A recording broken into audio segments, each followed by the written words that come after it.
Buenas noches. Mi invitado esta noche es Alfredo Figueroa.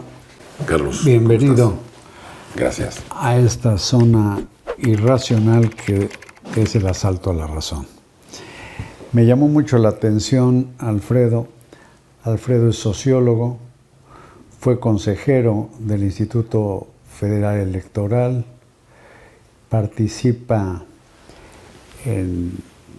da clases en la Universidad Nacional Autónoma de México y ha tenido que ver con la Universidad de las Américas allá en Cholula, con la Universidad Autónoma de Puebla y con la Ibero también. En la Ibero de Puebla, claro.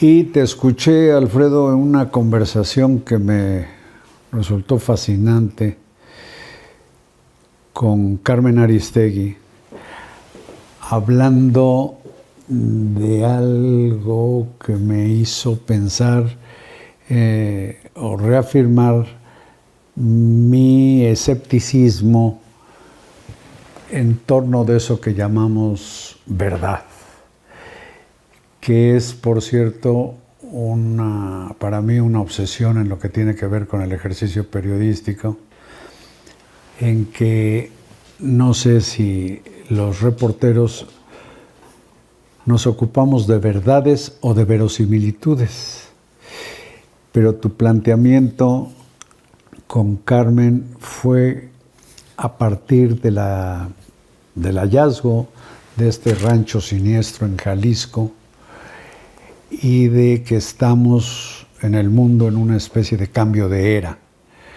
¿no? Así como si hubiéramos entrado a la del Renacimiento hace 600 años o no sé cuántos,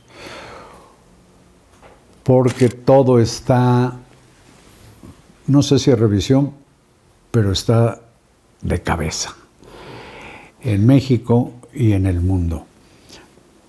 Compártenos a la audiencia, a mí, esta inquietud que tienes que me parece muy importante para ver lo difícil que está siendo tratar de entender la realidad. Sí, hace poco,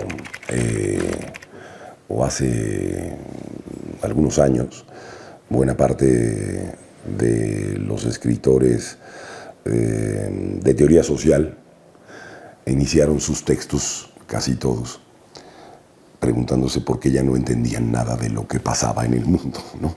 Y parecía una pregunta como de broma, pero en realidad estaban haciendo un planteamiento muy serio.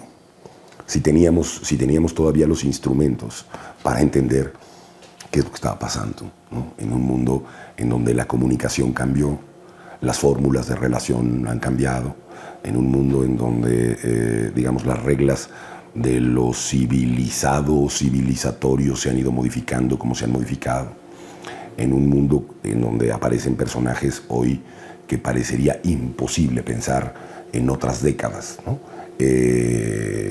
Y ha surgido desde luego una enorme preocupación por ver lo que está ocurriendo y por no entender cómo es posible que se sucedan hechos que lo que parecerían producir es consecuencias graves para la humanidad. Cuando un señor dice desde el púlpito presidencial que no hay problema con una pandemia, que se abracen, que no pasa nada, y hay un despeñadero de muertos junto a eso. El señor es el presidente de la República de un país.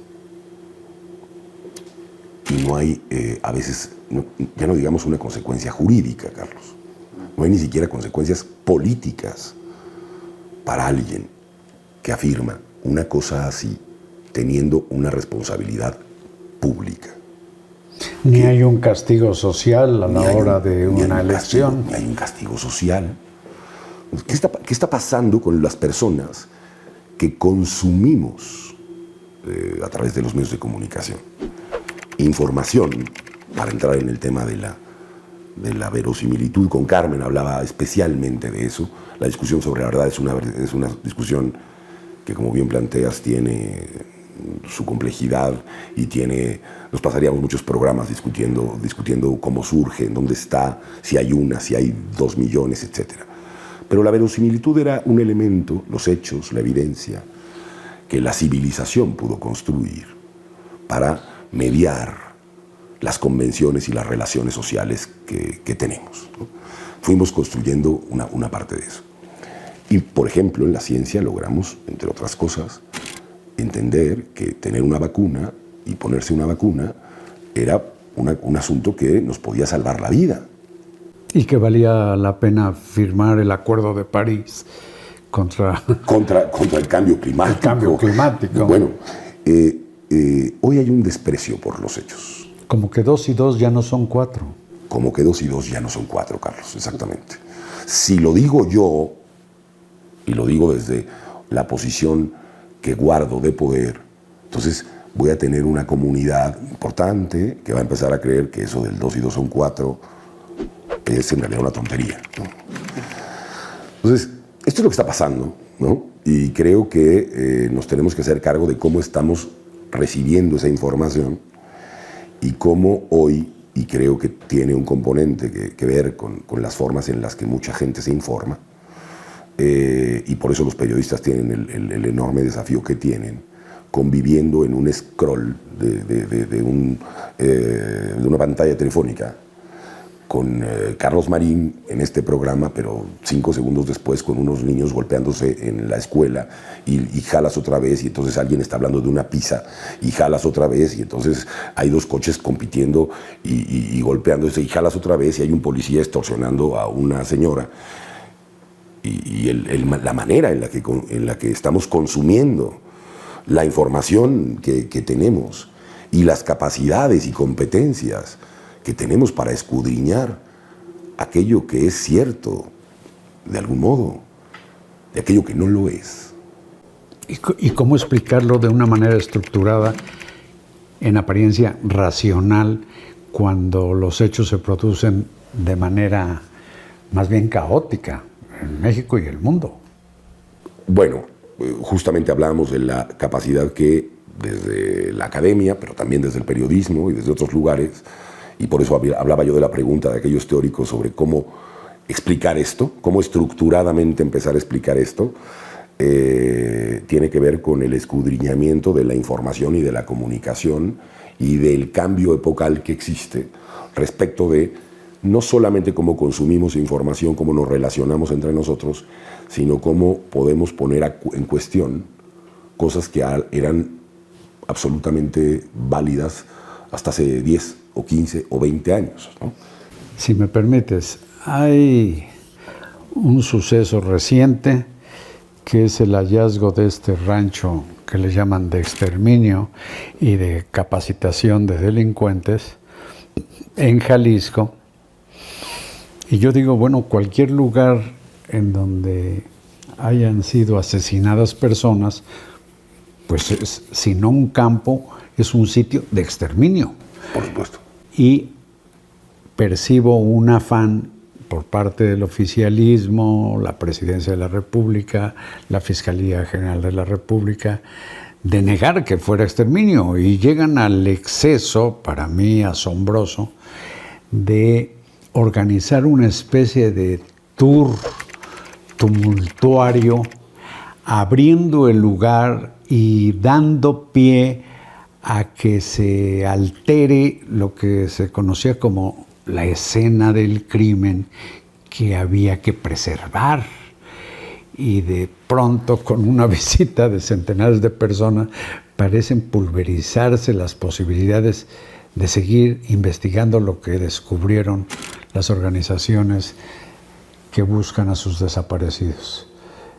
Ese grado de irracionalidad en lo que debiera tener un mínimo de explicación, de articulación aceptable, no se da.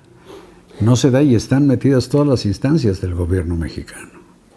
Por supuesto, y creo que lo que pasa aquí, y es una cosa para para sorprendernos, es que lo que quieren, ¿qué quiere el gobierno? Quiere que, como tú bien dices, no se utilice la palabra exterminio. El propósito esencial del planteamiento público no es qué pasó ahí. Una u otra, no, ¿qué pasó ahí? ¿Qué hay ahí? ¿Qué hay con esa ropa? ¿Qué hay con esos zapatos? ¿Qué hay con ese dolor? ¿Qué hay ahí? Lo que sea, pero no me digas que hubo exterminio. No uses la palabra exterminio. Y si la utilizas, tu propósito es ir contra mi gobierno. Contra mi gobierno. No, sí, pero tú tienes un gobierno que lo que busca no es saber qué pasó ahí. Podemos llamarle verdad, hechos, acontecimientos. Yo te digo, ¿qué pasó ahí? El gobierno lo que quiere que se diga es, pasó lo que sea que pasó, pero que no se diga que eso es un campo de exterminio. Entonces, ahí caes en cuenta de que lo que importa, lo que verdaderamente importa, no es lo que pasó ahí. Lo que importa es que no se ocupe una palabra que pueda poner en cuestión a mi gobierno. Eso es lo que está puesto sobre la mesa y que frente a un hecho de esta gravedad parece no solamente un acto, digamos, no solo ilegal, Carlos, en fin, me parece un acto de una ausencia ética enorme. Cuando tenemos a un fiscal, por ejemplo, que dice, le pregunta a un reportero, una reportera, oiga, ¿cuál es la cifra de desaparecidos? Fiscal de la República. No, yo no tengo que ver con eso, señorita. Sí, no es mi responsabilidad. No es mi responsabilidad. Déjalo ahí, por favor, porque el tiempo de esta emisión se agotó. Le agradezco mucho a Alfredo Figueroa a aguantar acá para seguir conversando sobre algo que en realidad pues no es otra cosa que el asalto a la razón. Hasta mañana.